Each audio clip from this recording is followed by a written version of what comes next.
محمد صلى الله عليه وسلم.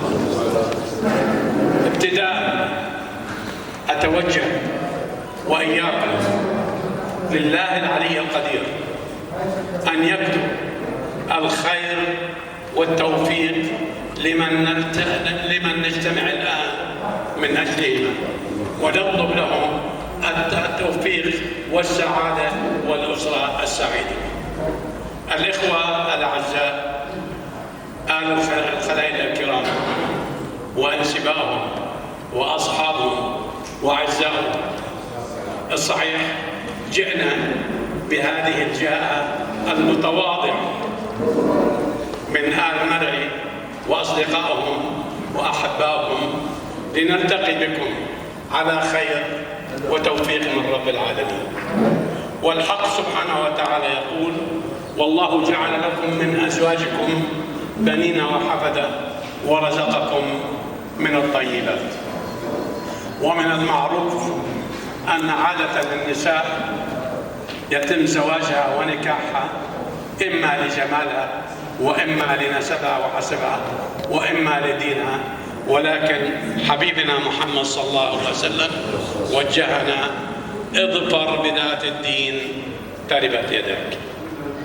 الإخوة الأعزاء، آل الخلائق الكرام، والله إنكم دار علم ودين ودار رجولة ووفاء، وفيكم كل الخير والتوفيق. وعلى ضوء ما صار من تداول، لقد تم الاتفاق ما بينكم وبين آل مرعي من سلوان الضفة الغربية، وهي من بلاد الرباط وبلاد الوفاء وبلاد الرجولة أيضا، على أن تؤسسوا أسرة مسلمة كريمة فيها الخير إن شاء الله والبركة. ولا شك أن آل مرعي وحسب ما أفهمون أنهم يعتزوا كل الاعتزاز لأن تكونوا أخوالا لأولادهم وأصهارهم لهم على كل الخير والمحبة والبركة. وممكن بعض الإخوان يتساءل إنه لماذا أنا جئت مع الإخوة آل مرعي الكرام.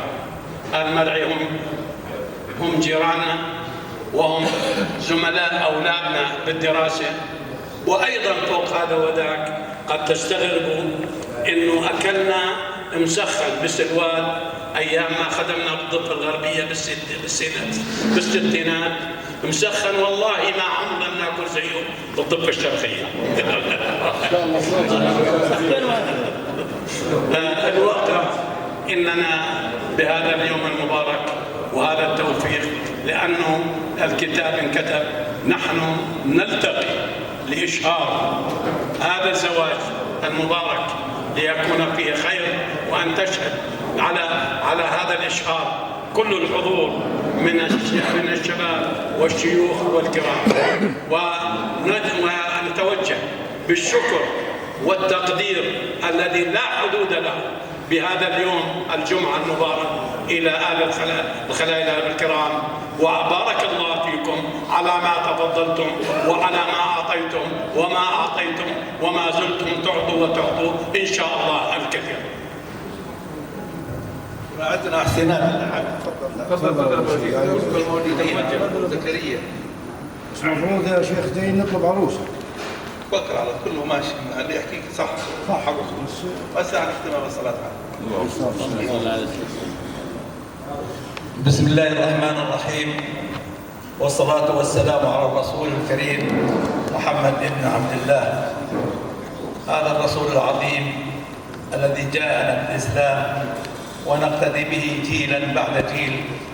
الحمد لله ثم الحمد لله على نعمة الإسلام وعلى نعمة الإيمان وعلى نعمة التواصل والتعارف بجميع أبناء هذا البلد، سواء شرق النهر أو غرب النهر. نحن شرق النهر أو غرب النهر نظل بلد صغيرة بحاجة إلى أن نكبر أكبر بكثير من أن نتفضل. نحن دائما وحدة واحدة، نرجو دائما من الله سبحانه وتعالى أن يعيدنا إلى فلسطين الحبيبة، فلسطين الروح والحياة، لأنها أرض الإسلام ولأننا مسؤولين عن الرجعة إليها. جعلني الباشا يعني أتذكر تلك الأيام الجميلة بفلسطين. أما بعد، آل مرعي الباشا المحترم، أنت دائما كبير سواء بجاهاتنا أو بجاهات غيرنا، مقدر ومحترم، وكل الجاهة مقدرة ومحترمة بذواتها الموجودة، كل الاحترام والتقدير. نقول لكم باسم عشيرة الخلائلة في هذا الديوان أهلا وسهلا. أيضا نقول لكم إن شاء الله التمام على الخير. وقال الشاعر: إذا أنا لم أعطي المكارم حقها فلا عزني خال ولا ضمني أب. فالخال عز، والعرب يقولوا الخال حزام. وإن شاء الله أنتم أيضا الأنسبة الطيبون الطيبات إن شاء الله، على بركة الله وعلى شريعة رسوله وعلى شريعة الله وعلى سنة رسوله.